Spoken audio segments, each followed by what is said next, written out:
Assalamualaikum warahmatullahi wabarakatuh.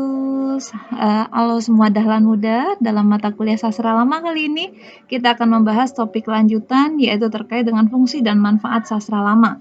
Nah, kalau minggu lalu kita sudah mempelajari hubungan sastra lama dengan folklore, sekarang kita ingin mendalami saja sebenarnya fungsi sastra lama atau manfaatnya dalam perkembangan keilmuannya seperti apa. Nah, kalau secara umum, fungsi sastra lama tentu tidak jauh berbeda dengan fungsi sastra modern ya. Artinya bisa kita bagi dalam 5 hal, yaitu fungsi reaktif, fungsi didaktif, fungsi estetis, moralitas, dan religius.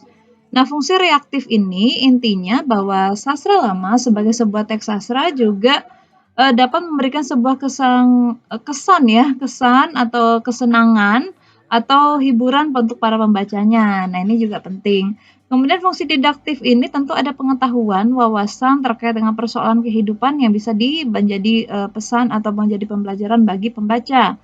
Fungsi estetis karena dia sebuah teks sastra juga dia mengandung unsur keindahan. Lalu fungsi moralitas karena ada pengetahuan moral yang baik atau buruk bisa diambil oleh pembaca. Nah, fungsi religius merupakan sesuatu yang dapat menghadirkan nilai ajaran keagamaan dan dapat diteladani. Nah, ini fungsi sastra lama ini saya pikir juga sama dimiliki oleh sastra secara umum. Lalu manfaat secara umum apa? Sastra lama tentu bisa memberikan kesadaran kepada pembaca tentang kebenaran hidup. Karena terkait dengan teks-teks itu masih sangat relevan sampai saat sekarang. Nah, sastra lama juga memberikan penghayatan terhadap yang diketahui. Umumnya, pengetahuan bersifat penalaran, tetapi dalam karya sastra pengetahuan dapat menjadi hidup karena dia dihadirkan dalam sebuah cerita, sebuah kisah yang biasanya kadang dekat dengan dunia pembaca. Ketiga, sastra lama memberikan kegembiraan dan kepuasan batin. Hiburan yang ditawarkan adalah intelektual dan spiritual.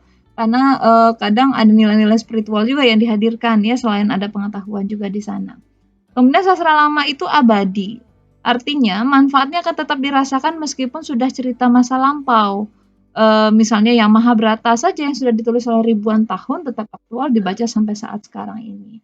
Dan cerita-cerita sastra lama lain yang misalnya terkait dengan sastra lama Melayu, sastra Jawa kuno, saya pikir cerita-cerita sejarah lainnya masih sangat relevan terkait dengan manfaat yang bisa dirasakan oleh pembaca.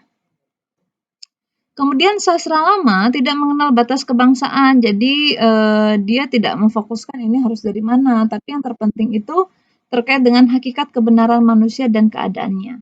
Nah, manfaat lain, sastra lama itu adalah hasil karya seni yang memiliki keindahan dan dalam memenuhi kebutuhan manusia terhadap naluri keindahan sebagai kodrat manusia.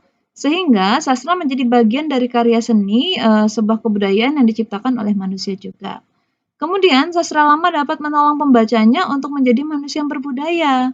Karena apa? Ada nilai-nilai leluhur tadi untuk mencari kebenaran, keindahan, dan kebaikan ada di dalamnya. Kira-kira bisa dipahami ya, nanti bisa dibaca lagi pelan-pelan, disimak apa itu fungsi dan manfaat. Nah, sebenarnya konsep ini perlu kita pelajari dan ketahui adalah untuk memahami sebuah teks sastra itu. Jadi sebelum Anda membaca, setidaknya Anda sudah tahu bahwa teks sastra itu punya muatan ini. Nah, harapan kita nanti ketika kita mulai masuk kepada macam-macam sastra lama, Anda lebih bisa menemukan tadi terkait apa yang kita sampaikan ini. Kita lihat manfaat lain, tadi manfaat secara umum, kita bisa menyatakan juga sastra lama itu punya manfaat sebagai pengalaman. Pengalaman yang dimaksud di sini adalah jawaban yang utuh dalam jiwa manusia ketika kesadarannya bersentuh dengan kenyataan. Karena apa? Dari proses pembacaan tadi, mereka bisa merasakan sesuatu. Nah, sastra dalam isinya memuat peristiwa yang sengaja mengungkapkan pengalaman melalui bahasa. Peristiwa sastra merupakan peristiwa membaca atau mendengar karya sastra, mencipta karya sastra, dan memberikan kritik juga terhadap karya sastra. Maka peristiwa aksara disebut apabila adanya bahasa. Kemudian pengalaman yang terjadi dalam kesadaran pada pendengar atau pembaca tidaklah sama dengan setiap sastrawan, karena kan biasa memiliki watak atau latar kehidupan yang berbeda. Jadi pengalaman itu juga akan berbeda-beda untuk setiap orang. Lalu tadi sebagai pengalaman secara umum ya, sekarang ada pengalaman seni. Jadi sastra dianggap memiliki manfaat selain memberikan pengalaman secara pengetahuan dan kehidupan, sastra juga bisa memberikan pengalaman seni. Nah, maksudnya seperti apa? Ini dilandaskan pada hakikat manusia sebagai makhluk sosial, mereka butuh berkomunikasi dengan makhluk lain. Nah, karena inilah membuat orang berkumpul, saling bertutur, saling berkirim surat, menulis buku, menulis teks sastra, dan sebagainya. Bahkan dulu, teks sastra lama ini juga digunakan sebagai alat komunikasi, bahkan juga alat kesenian gitu ya. Nah, karena dia memberikan, komunikasi sastra, memberikan kepuasan dalam bentuk pengalaman-pengalaman biasa, tapi juga ada nilai-nilai seni di sini karena ada kepuasan ketika mendengar, membaca, mengetahui, lalu mengagumi, sehingga senang ketika mendapatkan pesan yang baik dari pembaca ataupun dari yang menulisnya tadi ya. Nah, sastra sebagai karya seni. Jadi, sastra lama sebagai sebuah karya sastra seni, tetaplah di situ ada penciptaan imajinatif dan daya khayal. Karya sastra bersifat khayal ataupun imajinatif, meskipun yang dibicarakannya masalah kenyataan, karena di situ ada unsur-unsur yang sengaja dihadirkan ya. Karya sastra terlebih dahulu menciptakan dunia khayal sebagai latar tempat dia menciptakan sebuah kenyataan, karena diharapkan masalah kehidupan yang disampaikan dapat direnungi oleh pembaca.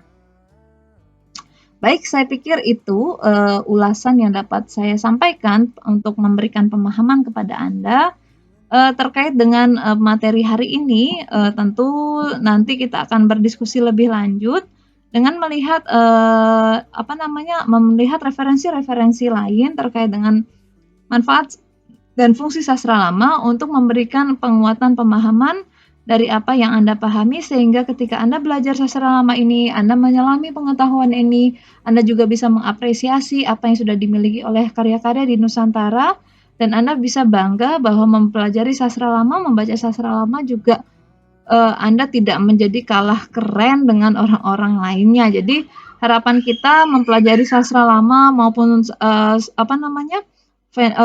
sastra digital saat sekarang ini tetap menjadi sebuah hal yang perlu kita ketahui semuanya untuk bisa mengetahui banyak hal dan menguasai banyak hal.